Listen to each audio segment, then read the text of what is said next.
ఇప్పటి వరకు కూడా వేరే వేరే అంశాల్లోన బేరసారాలు జరిగిన యుద్ధ నేపథ్యంలోన వాళ్ళ తలకాయ తీస్తే ఇంత, వీళ్ళ తలకాయ తీస్తే ఇంత, ఇలాంటి ఇష్యూస్ అన్ని మనం చూసాం. బట్ ఇప్పుడు ఫైనల్ గాను ట్రంప్ తలకాయ గనక తీసుకొస్తే 100 కోట్ల బేరం ఇప్పుడు కుదురుతుంది. సో నిజంగానే ఇది ఎవరు పెట్టారు, ఎందుకు అసలు ఈ 100 కోట్లు ట్రంప్ కోసం 100 కోట్లు ఇస్తాము అని అంటూ ఉన్నారు. అంటే వాళ్ళైతే మనకి డాలర్స్ లో చెప్తూ ఉన్నారు. సో ఇది మనం మాట్లాడదాం. సీనియర్ జర్నలిస్ట్ దాము బాలాజీ గారు. సార్ నమస్తే. సార్ నమస్తే. సార్ ఇష్యూ ఏంటి అసలు, అంటే ఇది ఎందుకు వైరల్ అవుతుంది? 100 అబౌవ్ సిఆర్ లాగా కనిపిస్తుంది. సో ట్రంప్ కోసం ఎందుకు, ఎవరు పెట్టారు? ట్రంప్ తల తెచ్చిన వాళ్ళకి $10 మిలియన్ అని అనౌన్స్ చేశారు. 10 మిలియన్ అంటే మన రూపీస్లో 96 కోట్ల 25 లక్షలు, రఫ్గా 100 కోట్లని వేసుకోవచ్చు. సో ఈ 100 కోట్లు ట్రంప్ని చంపితే అంటే ఇది నిజానికి చాలా తక్కువ అమౌంట్ అంటున్నారు. ఈ 100 కోట్లేనా అని, కనీసం ఒక 1000-2000 కోట్లన్నా లేకపోతే. Pure in its form with grace made noble.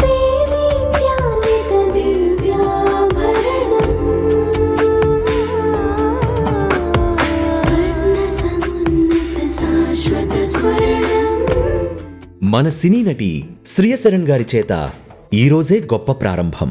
ఇప్పుడు యేస్రావ్ నగర్ మరియు పంజాగుట్టలో Mandira premium silver jewellery by Manepalli.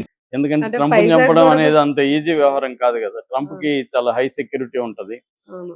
అలాంటిది చేయాలంటే కొన్ని కనీసం 1000-2000-3000 కోట్లన్నా ఉండాలి.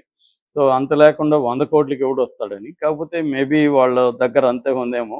ఇది ఎవరు చేశారు ఏంటి, అసలు ప్రజెంట్ ఇరాన్కి అమెరికాకి మధ్య సిచ్యువేషన్ ఏంటి? మొన్ననే ట్రంప్ కూడా ఒక ప్రకటన చేశారు, నన్ను ఎవరున్నా ఏదన్నా హాని చేస్తే నేను ఆల్రెడీ ఆర్డర్స్ ఇచ్చేసాను, నన్ను హాని చేస్తే కనీసం 1000 మిసైల్స్ ఇరాన్ మీద అటాక్ చేయాలి, దాని తర్వాత మళ్ళీ ఒక 1000 మిసైల్స్ చేయాలి, ఇరాన్ కంప్లీట్గా నాశనం చేయాలి అనేది ఆయన చెప్పాడు. ఆయన చెప్పిన ఒక 2-3 రోజులకే ముస్తఫా ఖమేని ఇప్పుడున్న సుప్రీం లీడరు ఒక ప్రకటన చేశాడు. అదేంటంటే మేము మా నాన్న అలీ ఖమేనీని చంపిన వాళ్ళ మీద పగ తీర్చుకుంటాం, రక్తానికి రక్తం చెల్లిస్తాం అని ఆయన ప్రకటించాడు. అంటే డైరెక్ట్గా వాళ్ళ నాన్నని చంపింది ఎవరు? ట్రంప్, నెతన్యాహు ఇద్దరే. సో ఇద్దరిని చంపుతాం అన్నట్టుగా ఉంది. అంతకుముందే ఇజ్రాయెల్ మొసాద్ ఏజెన్సీ ట్రంప్ని చంపడానికి ఇరాన్ ప్లాన్ చేస్తుందని కూడా చెప్పారు. ఇప్పుడు చాలామందికి ఉన్న భయం ఏంటంటే ట్రంప్ని ఇజ్రాయిల్ వాళ్ళే చంపేసి, ఎందుకంటే మొసాద్ ఇట్లాంటి ఆపరేషన్లు బ్రహ్మాండంగా చేయగలదు, చాలా చేశారు వాళ్ళు. సో మొసాద్ వాళ్ళే ట్రంప్ని చంపేసి ఇరాన్ చంపేసిందని చెప్తే, ఆల్రెడీ ట్రంప్ నేను నాకేమన్నా జరిగితే అటాక్ చేసేయని అన్నాడు.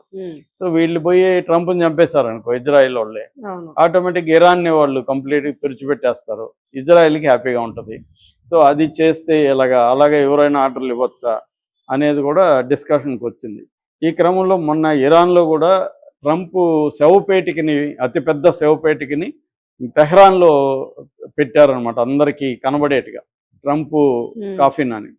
అంటే అర్థమేంటి, వాళ్ళు ట్రంప్ని చంపాలని డిసైడ్ అయ్యారని ఇరాన్లో ఉండే. అది నేచురల్, ఎందుకంటే వాళ్ళ ప్రెసిడెంట్ని చంపిన వాడిని చంపాలని ఎవరైనా అనుకుంటారు కదా దేశం. ఇప్పుడు మన మోడీకి ఉన్న హాని తలబడితే ఆ హాని తలపెట్టిన వాడిని చంపాలని మనం కోరుకోవడం తప్పేముంది? మన ప్రెసిడెంట్ కానీ ప్రధానమంత్రి కానీ ఎవరైనా చంపితే అతను చంపాలని ప్రతి ఇరానోడు కూడా అనుకుంటాడు. ట్రంప్ని చంపాలని, లేకపోతే నెతన్యాహుని చంపాలని ఇరాన్లో అనుకుంటారు.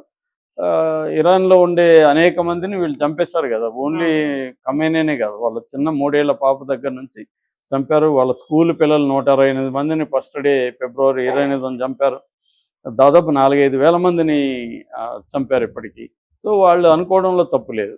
సో అలాగా ఇప్పుడు ట్రంప్ మీద ప్రకటించింది ఎవరంటే విచిత్రంగా ఇరాన్ కాదు, ఇరాక్ ప్రకటించింది. ఇరాక్లో కూడా ఒక మిలీషియా ప్రకటించింది. ఆ మిలీషియా పేరు ఐఆర్ఐ అంటే ఇస్లామిక్ రెసిస్టెన్స్ ఇన్ ఇరాక్, దాని పేరు, పూర్తి పేరు దాని ఐఆర్ఐ అంటారు. ఈ సంస్థ ప్రకటించింది. ఈ సంస్థ ప్రకటించడానికి ప్రధాన కారణంగా వాళ్ళు ఏం చెప్తున్నారంటే ఇది ఖమేనీ ఇష్యూ కాదు. వాళ్ళు చెప్పేది కాసిం సులేమానీ అని, జనరల్ కాసిం సులేమానీ ఇంతకుముందు చాలా పాపులర్ అనమాట.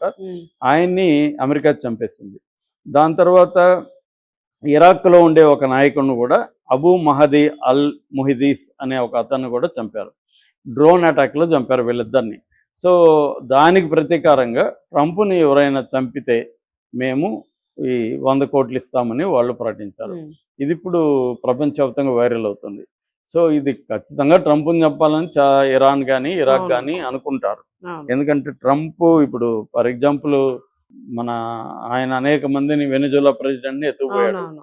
వెనిజులాలో ప్రజలు ట్రంప్ని చంపాలని అనుకోరు, కాకపోతే సాధ్యం కాదు. ఇప్పుడు ఆయన ఎందుకంటే చేయాల్సిన క్లమ్జీనెస్ అంతా ఆయన అన్ని చేస్తున్నారు చేశాడు కాబట్టి కదా, అనేక టార్గెట్ ఉంటాడు. అనుకుంటారు. ఇప్పుడు టెర్రరిస్టులు ఎందుకు ఏర్పడతారు? వాళ్ళ దేశంలోకి వెళ్ళి వాళ్ళని చంపి వాళ్ళ స్త్రీలని రేపులు చేసి ఇవన్నీ చేసినప్పుడు వాళ్ళు డైరెక్ట్గా యుద్ధంలో పాల్గొని వీళ్ళని చేయలేరు కాబట్టి టెర్రరిస్ట్ రూపంలో వాళ్ళు వస్తారు. అవును. ఏదో ఒక రకంగా నష్టం చేయాలని వాళ్ళు ప్రాణాలకు తెగించి ఎట్లాగూ మన వాళ్ళందరూ చనిపోయారు.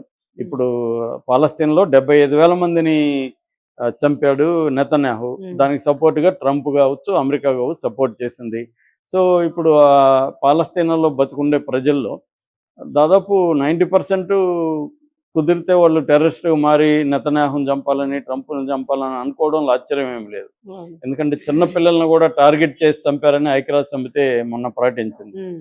అంటే ప్లాన్డ్గానే చిన్నపిల్లల్ని చంపాలి, చిన్నపిల్లలు ఉంటే అవశేషాలు ఉన్నట్టు ఉమ్. మళ్ళీ ఆ జాతి తయారవుతుంది, పిల్లలు లేకుండా చేయాలని టార్గెట్ పెట్టుకొని ఇజ్రాయెల్ చంపింది. అలాగే ఇప్పుడు కూడా ఏంటంటే ఒక 7 రోజుల నుంచి ఇరాన్లో ఉండే అనేక ప్రాంతాల మీద అమెరికా అటాక్ చేస్తుంది సెంట్రల్ కమాండ్. ఉమ్. నిన్న కూడా చేసింది, నిన్న 7వ రాత్రి అనమాట, 7 నైట్స్గా అటాక్ చేస్తుంది. దీనికి ప్రతీకారంగా ఇరాన్ కూడా జోర్డాన్లో ఉండే అమెరికన్ ఫ్లైట్స్ మీద, అక్కడ ఉండే ఎయిర్ క్రాఫ్ట్ మీద అంతా కూడా దాడులు చేస్తుంది. ఇది కంటిన్యూ అవుతూనే ఉంది. ఇది ఎప్పుడు అవుతుందో ఎవరికి తెలియట్లేదు. అవును. ఇది ఇంకా ఎస్కలేషన్ ల్యాడర్లో పెరుగుతుందనే ఉందన్నమాట. ఉమ్. సో ఇది చర్చలు మొన్నటి వరకు అయితే ఒక పక్క యుద్ధం జరుగుతున్నా కూడా ఖతార్లో చర్చలు జరిగేవి. ఉమ్. ఇప్పుడు అది కూడా లేవు. అంటే ఇరాన్కేమో ట్రంప్ నిరికిచ్చేసి ఎలక్షన్ల వరకు యుద్ధాన్ని లాగితే ట్రంప్ ఎన్నికల్లో ఓడిపోతారు. ఎందుకంటే అక్కడ మిడ్ టర్మ్ ఎలక్షన్లు ఉమ్. మొత్తం హౌస్ ఆఫ్ రిప్రజెంటేటివ్స్కి కంప్లీట్గా 400+ సీట్లకి జరుగుతుంది. ఉమ్. అట్లాగే సెనేట్లో కూడా 35 సీట్లకి జరుగుతుంది. Okay. అక్కడ కానీ ట్రంప్కి ఆపోజిషన్లో ఉండే డెమోక్రాట్స్కి కానీ సీట్ల సంఖ్య పెరిగిందంటే ఉమ్. ట్రంప్ రేపు పొద్దున ఏ పని చేయలేడు. ఎందుకంటే కాంగ్రెస్లో బలం లేదు, ట్రంప్కి ఉండదు. అందుకని వీళ్ళు ఆ ప్లాన్ చేస్తున్నారు. ట్రంప్కి ఏమో ముందు నొయ్యి వెనక గొయ్యిలాగా అయిపోయింది. ఇప్పుడు యుద్ధం ఆపితేమో ఇరాన్కి లొంగిపోయినట్టుగా అయిపోతుంది, యుద్ధం కంటిన్యూ చేస్తేమో అమెరికా ప్రజల్లో తీవ్ర వ్యతిరేకత వచ్చి రేపు ఓటింగ్లో ఆ ప్రభావం పడుతుంది. ఉమ్. అందువల్ల ఇప్పుడు ట్రంప్ అదేదో అంటారు కదా, పులి మీద స్వారీలాగా అయిపోయింది. దిగితే పులి తినేస్తుంది, దిగపోతే అది ఎక్కడికి తీసుకెళ్తుందో తెలియదు. ఇలాగా ఒక భయానకమైన పరిస్థితిలోకి ఇరాన్ నెట్టేసింది. ఇరాన్కి కూడా నష్టం జరుగుతుంది, కానీ ఇరాన్ తట్టుకుంటుంది. అవును. కానీ ఇప్పుడు ట్రంప్కి నష్టానికి అతను రెడీగా లేడు, అమెరికన్స్ రెడీగా లేరు. ఎందుకంటే ఇది వాళ్ళ యుద్ధం కాదు, వాళ్ళకి అవసరం లేని యుద్ధం. ఉమ్. ఇది ట్రంప్ మతి చెలించి చేస్తున్న యుద్ధం, ముఖ్యంగా నెతన్యాహు కోసం చేస్తున్న యుద్ధం తప్ప ట్రంప్కి కానీ అమెరికాకి కానీ ఇరాన్ మీద యుద్ధం ఏ రకంగా అవసరం లేదు. ఉమ్. అందువల్ల ఇది జరుగుతున్నప్పుడు ట్రంప్ మీద అందరికీ కోపం ఉండే అవకాశం ఉంది. ఈ నేపథ్యంలో ఈ ఇరాక్ మిలీషియా అనౌన్స్ చేశారు. కానీ ట్రంప్ని నాకు తెలిసి ఎవరు కూడా ఇప్పటికిప్పుడు చంపే పరిస్థితి ఉండదు. ఎందుకంటే ట్రంప్ని చంపితే అది ఇరాన్ మీద ఎఫెక్ట్ చూపిస్తుంది. Thank you sir.